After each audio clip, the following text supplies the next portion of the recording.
Madam क्या कहेंगे जिस तरीके से आज चीता कैंप में पिछले 1 हफ्ते के भीतर 3 मर्डर की घटना सामने आई है। काफ़ी चिंतित है लोग, लोगों में भय का माहौल है। नशे मुक्ति को लेकर कुछ अहम कदम उठाए जाने चाहिए। कहीं न कहीं लोगों में लापरवाही, प्रशासन की लापरवाही देखने को मिल रही है। चीता कैंप में इसके पहले भी पिछले साल हमने देखा था कि बैक टू बैक जो ट्रॉम्बे पुलिस की हद में जो एरिया आता है उसमें भी कुछ ऐसी घटनाएं हो रही थी जो बैक टू बैक हो रही थी। तो तभी भी हमने इधर के ट्रॉम्बे पुलिस स्टेशन के सीनियर पीआई से और डीसीपी साहब से मुलाकात की थी। पिछले 3-4 दिन में जो घटनाएं हुई, चाहे महाराष्ट्र नगर में हो, चाहे करबला मैदान में हो या दीनदयाल उपाध्याय मैदान में हो, हमने क्लियरली उनको ये बोला है क्योंकि मेरे पिताजी की नवाब मलिक साहब की भी डीसीपी से बात हुई है और उन्होंने बताया है कि 2 मैटर तो ऐसा था जो दारू के नशे में लोगों ने किया था। कुछ चीज़ें ऐसे सामने आ रही है कि सिर्फ और सिर्फ दारू नहीं है और वो दूसरा भी नशा है, तो उसको कैसे, जैसे पिछले 6-7 महीने तक कैसे उस पर काबू किया गया था, वैसे ही पुलिस को हमने रिक्वेस्ट किया है कि आप लोग फिर थोड़ा स्ट्रिक्ट हो जाए। जगह जगह पे जिधर कैमरास बंद है, हमारे भी कुछ बार हमारे भी कुछ पत्र गए हुए हैं, उसको भी हम एक्टिव करें, उनका भी हमने फॉलो अप लिया। और सर्विलेंस कैसे बढ़ाए, और जो हमारी माँ बहनों का जो डर है, एक बार ये मैटर होते रहते हैं, चाहे वो मर्डर हो, चाहे हाफ मर्डर हो, या ड्रग्स के बारे में हो, या दारू के बारे में, उसको कैसे रिजॉल्व किया जाए और उनके ऊपर सख्त कार्रवाई हो, इसका हमने रिक्वेस्ट आज सीनियर पीआई से किया है। सना ट्रॉम्बे पुलिस स्टेशन के ठीक 100 मीटर की हद में एसएससी ग्राउंड है।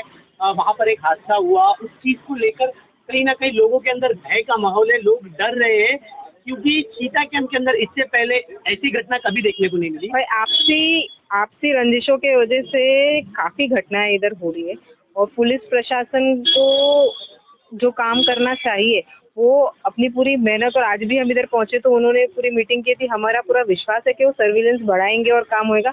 लेकिन अगर हम सोचेंगे कि हर एक नॉर्मल व्यक्ति के ऊपर या हर लोकेशन पे 100 टाइम, मतलब बोलते हैं 24 आवर्स एक पुलिस तैनात रहे, तो पॉसिबल नहीं हो सकता। लेकिन हमने उनसे आज रिक्वेस्ट की है और डीसीपी ने भी हमें इंश्योर किया है कि हम ज़्यादा से ज़्यादा सर्विलेंस रखेंगे। जस्ट बिकॉज इधर घटनाएं ज़्यादा हो रही है, थोड़ा और स्ट्रिक्ट करेंगे। और जिधर ये माहौल बढ़ते जा रहा है, जहाँ जैसे जितने भी हम देख रहे हैं चीता कैंप में, एक करबला मैदान हो गया, दीनदयाल मैदान हो गया, या फिर बी सेक्टर का एक मैदान था, डी सेक्टर का मैदान है। हम महाराष्ट्र नगर की बात करें तो उधर एक अम्बेडकर मैदान, और ऐसे जो मैदान है उधर बहुत सारी ये सब घटनाएं हो रही है बार जिधर भी मैदान है।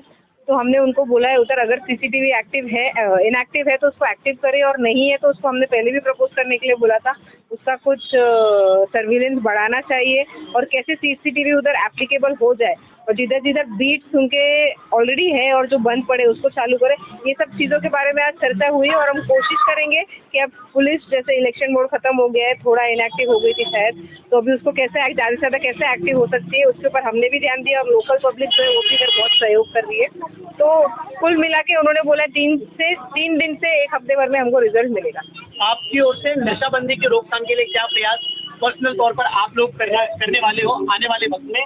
और जिस जगह का आपने आइडेंटिफाइड स्पॉट्स का नाम लिया कि यहाँ पर जो है असामाजिक तत्वों का जमावड़ा रहता है, लोग बैठते हैं, नशा करते हैं, तो वहाँ पर जो है पुलिस की ओर से कठोर कार्रवाई होनी चाहिए। मांग की थी और आज भी मांग की है, डीसीपी लेवल तक मांग हुई थी, और जहाँ पे बात हो रही है वहाँ पे सबसे पहला स्टेप होना चाहिए जो है सीसीटीवी कैमरे का। अभी सीसीटीवी कैमरे जो होता है बीएमसी और पुलिस के सहयोग से और दोनों के कोऑर्डिनेशन से लगता है। अभी वो गाड़ी किधर अटकी हुई है उसकी पूरी जानकारी हम ले रहे हैं, और उनको हमने कहा है कि हमें लिखित तौर पे एक जानकारी दे, उसके आगे हम फॉलो कर पाए, और फॉलो करके उसको उतना हकीकत में उधर तक लाया जाए। और जहाँ तक ड्रग्स की बात है, इसके पहले भी जब कोविड के जस्ट बाद हमने देखा था कि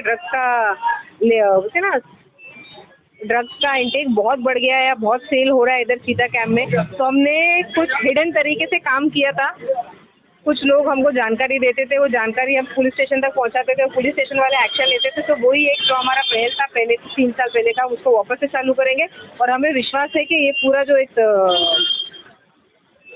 रैकेट चल रहा है चीता कैंप में, वो काफ़ी हद तक कम होगा। ये चीता कैंप में ये जो भय का माहौल है, इतने सारे मर्डर होने के बावजूद चीता कैंप की आवाम को, अनुशक्ति नगर की आवाम को पीसफुल के लिए क्या मैसेज देंगे?